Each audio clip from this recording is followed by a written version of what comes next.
Alright YouTube, this is going to be part 1 of my disc brake conversion on my 1966 C10. This is the passenger side. I've already gotten the wheel off, got it jacked up, set on jack stands, and we're about to start doing this side. I have already done the driver side. I kind of wanted to go ahead and do one side first, and let me show y'all that right now to kind of see how everything was going to work out and all that stuff. So yep, as you can tell, there it is. Looks pretty good. Definitely a lot more updated there, but went pretty smooth. Had a couple of hiccups I had to fix, or I had to deal with, but other than that, pretty easy. So now I'm going to set up the camera and we'll go ahead and start working on this side. Alright, so first things first, we're going to remove all the castle nuts. Actually, we're not removing the castle nuts, but we're going to break them loose and back them out.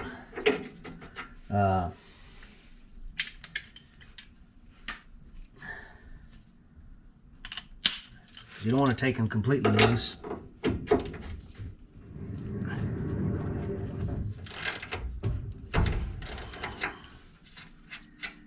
Tie rod actually really doesn't matter, but the ball joint, well, let's leave that off. The ball joints, upper and lower, what you want to do is break those loose, and this is probably going to rotate the thing the other way. Now you want to just break them loose and back them off, because I will be hitting, what I'll be doing, I'll be hitting the spindle here with BFH.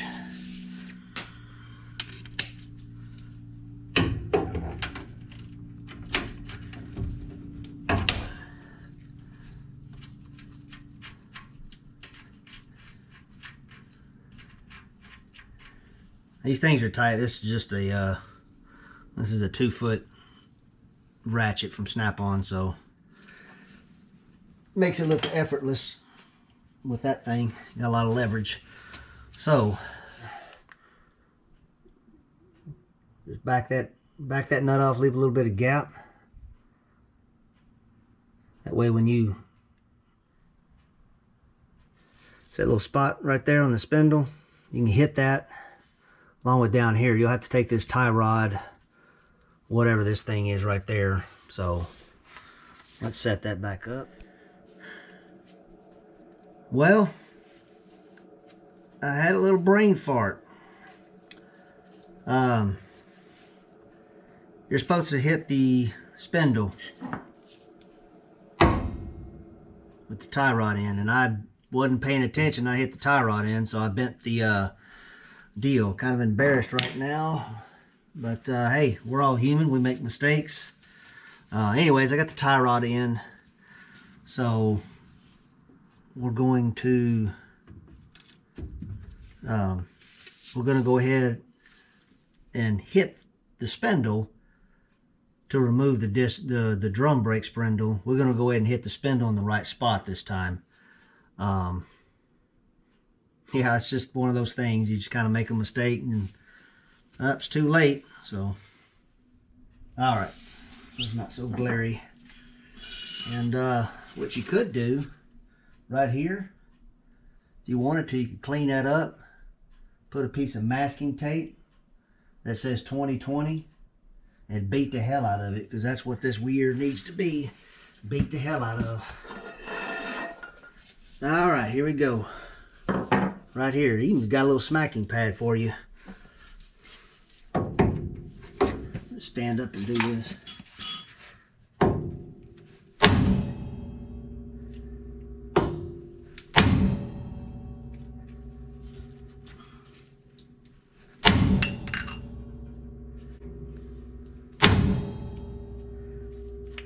Not yet. There it went. So now, that dropped down a little bit. So now this one's a little different. This tie rod section here is bolted down with 2 screws or nuts and bolts. So you have to take this off to get to start to hit on that. So we're going to go ahead and do that real quick. Pull that drum off.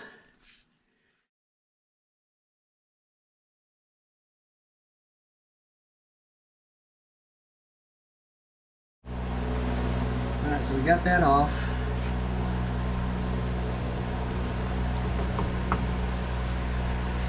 Got that unbolted there.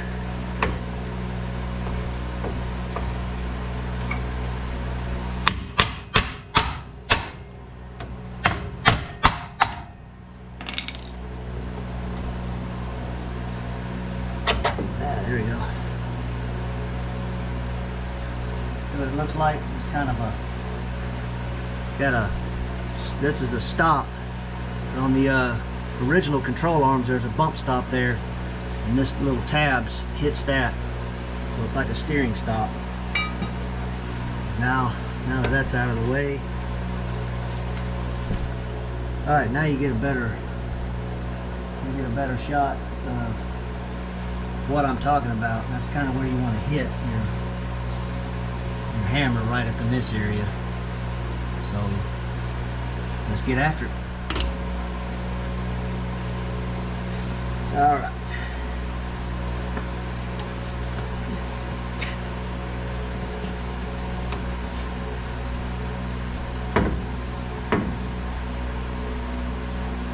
There's room on this side.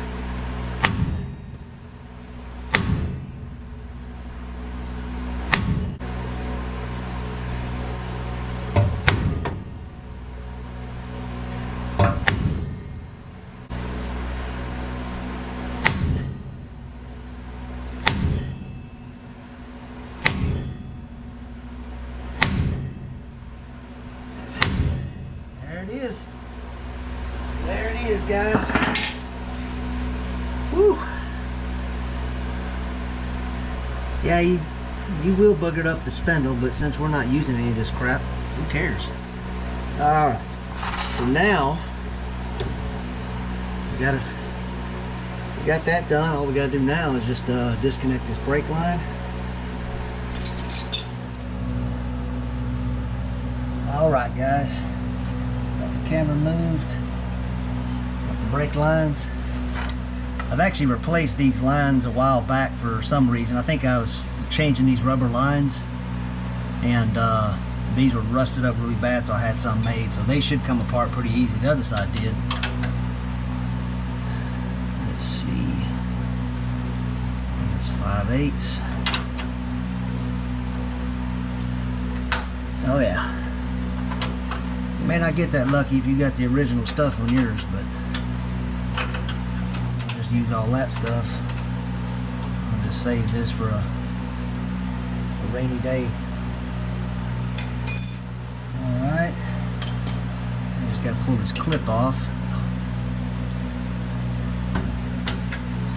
There we go. Set that aside, and now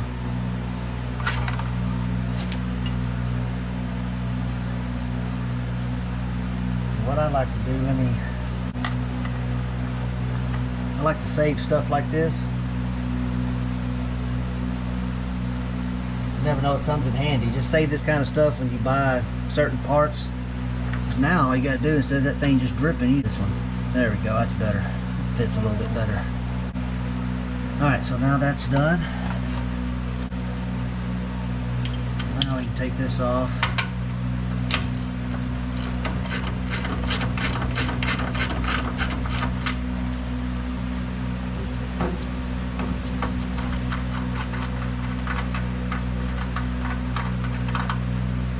Now, one bit of advice, if you've got coil springs, you're going to want to have a jack supporting that, because that's the only thing that holds this together is these two. You have it on coil spring, that thing will just shoot down, so you got to have it supported.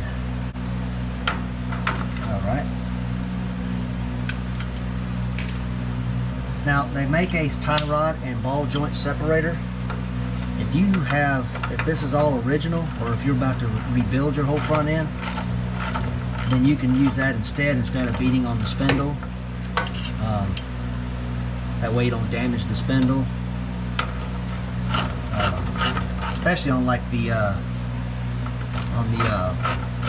like when you get your new spindles and stuff, you may not want to do all that, but keep in mind that if you have to take the spindle off for whatever reason, you're gonna damage that boot, that rubber boot. So you'll have to end up replacing the rubber dust cover. That goes on the upper and lower ball joint. All right, there it goes. 50-something-year-old technology out. All right, I'm gonna go ahead and clean all this up. I'm not gonna bore y'all with that. Get all this cleaned up, and we'll put the new spindle on here and go from there. All right, got this whole area cleaned up. Now we're ready for the new spindle.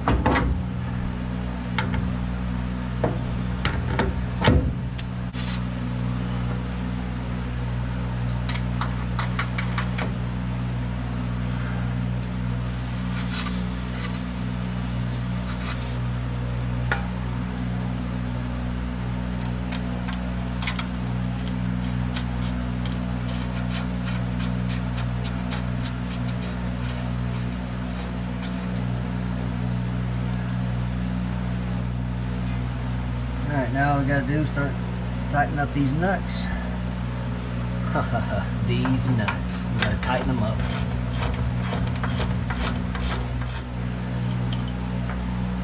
Start with the small ratchet first so you can get it in.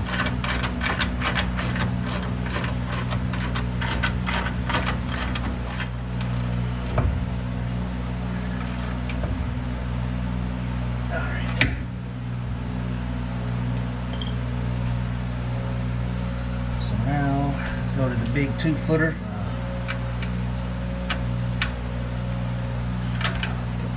Make sure it's on the tighten position. That's right. Gotta do that way with it. Actually,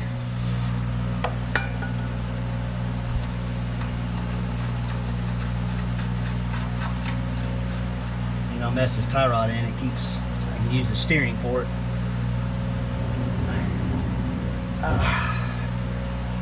Now we can start tightening these 2 nuts.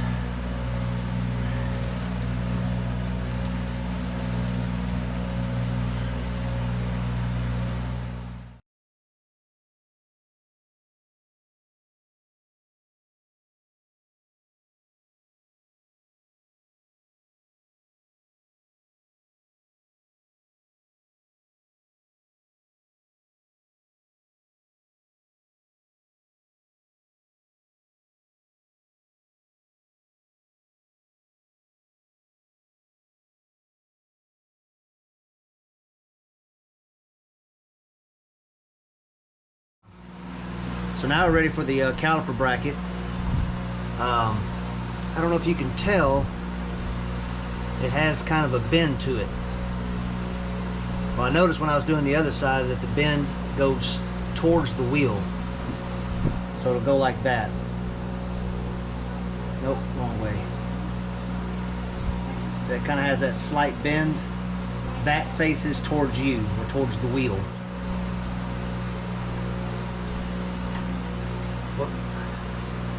Goes behind the spindle, not in front, but behind, because on the back side of the spindles, the machined smooth surface. So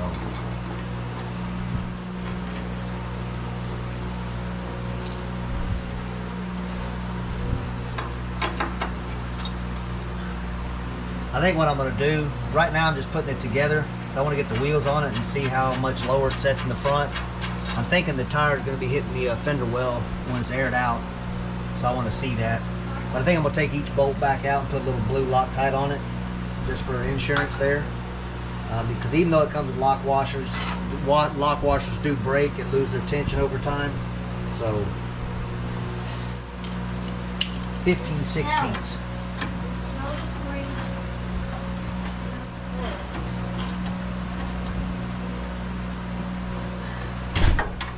Like I said, I'm going to take these back off, put a little blue Loctite.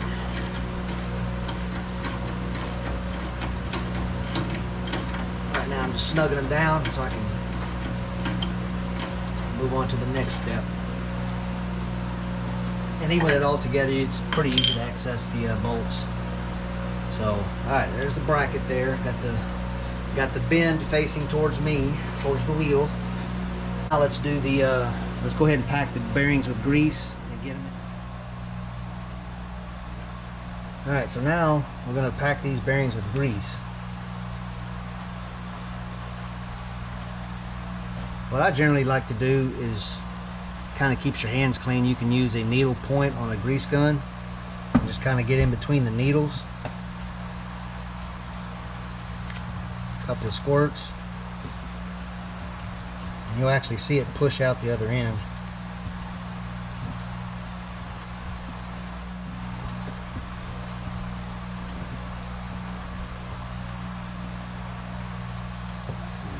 Set that aside.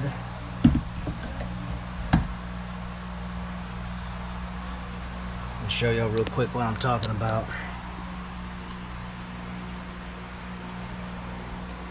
See how that grease kind of pushed around inside that end? See inside there how it kind of pushed out? That means it got all the way through, so. And that's what you want.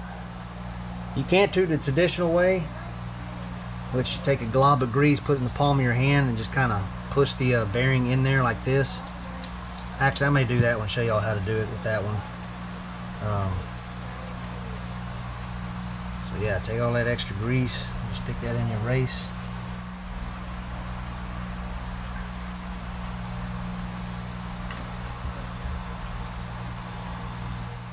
So now, just set that in there.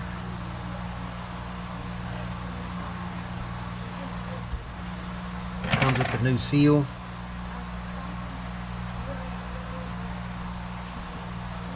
I use like a little rubber mallet.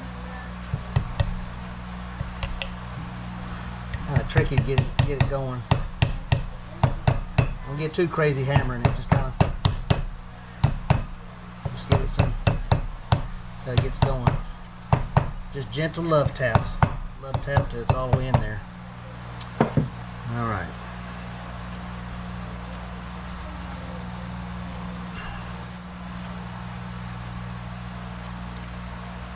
Put some grease in my hand. I'll show you the other traditional way to do it. Do it the old way here.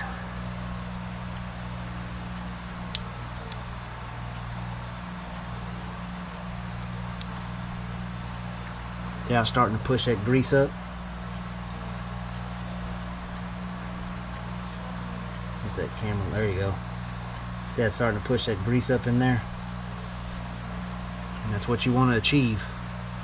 That's what it's called, packing the bearings.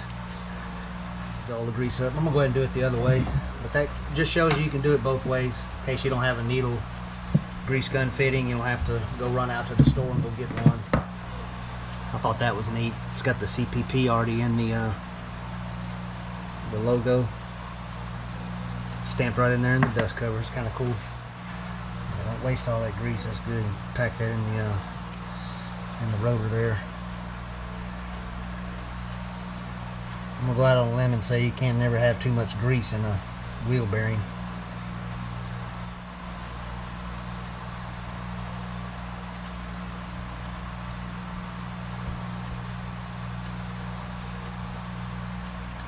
Stick that in there, and clean your hands. Hopefully it'll slide on just like the other side.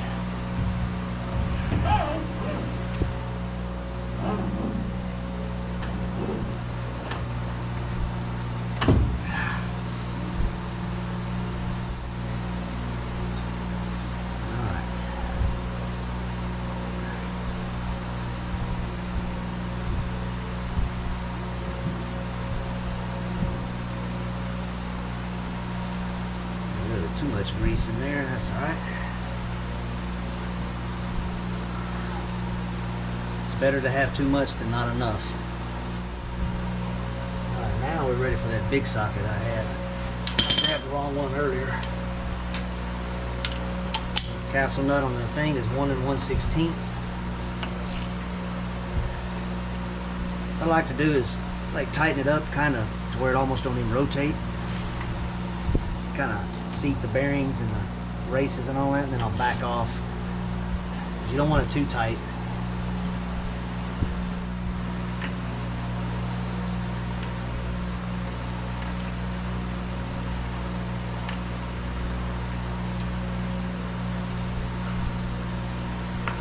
Check, make sure they don't play.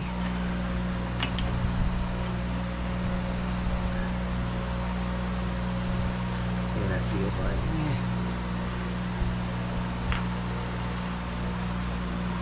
Yeah, that feels good there. Now we're just put the little center cap on. I made this. This is the hole saw. I don't remember what size. Let's see if it says in the back. 2 1/8. But it fits perfect. All you gotta do is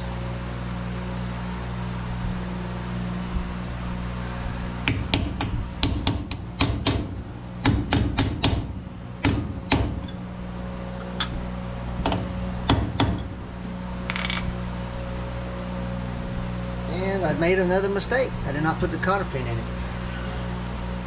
Let's do that. Alright, I got the cotter pin back in there. Almost forgot about it. So now I'm ready to put the disc brake caliper. You can put a caliper on either side, but if you put one like this to where the bleeder is pointing down, you'll never get the air out of it. So make sure when you're installing it that the bleeder is up. Right there, there's the bleeder. So make sure that thing's facing up. Try to make sure your hands are clean when you mess with the brake pads, especially the pads, because it's hard to get that grease out of there and oil than it is the rotor. Slide it in there.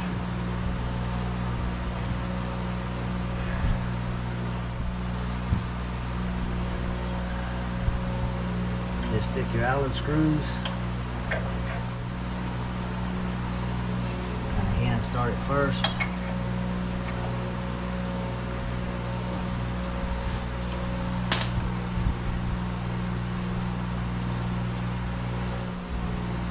Something you need to pay attention to right in here on the end where this caliper hole, where the bolt goes through the caliper hole right here. I didn't realize on the other side there's some kind of O-ring in there and it was pushing it out, so I had to readjust it and kind of make sure that O-ring didn't push out again. So just kind of watch that as that bolt starts coming through that hole. Make sure that O-ring doesn't push out.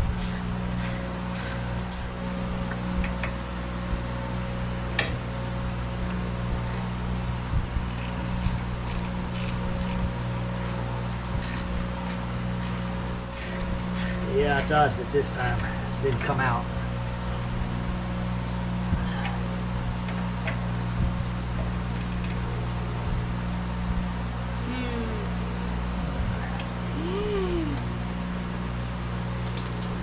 That's pretty much it there on this stage.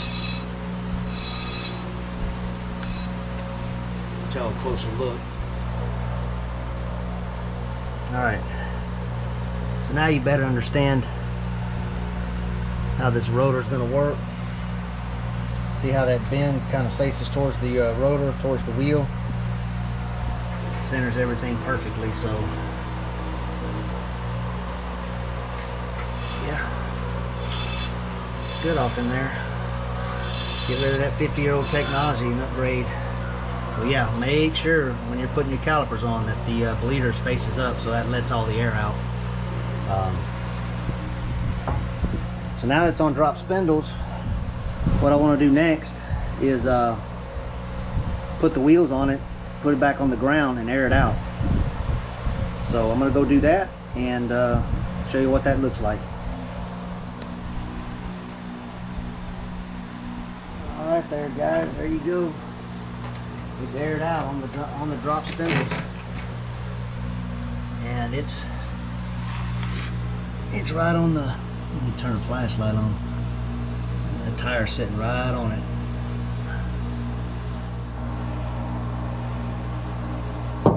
I don't know if you can see up in there, but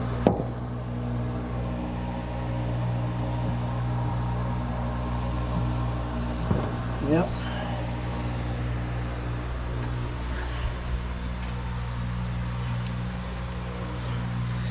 Looks pretty good though.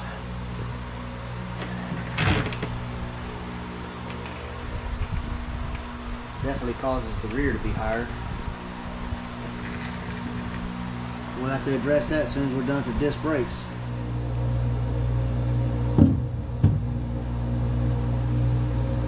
There you go. Sitting there right on top of the fender well. Ain't gonna go down any further unless you cut the fender well, and I don't know how much more you've gained doing that, so I'm not really worried about that. So there you go.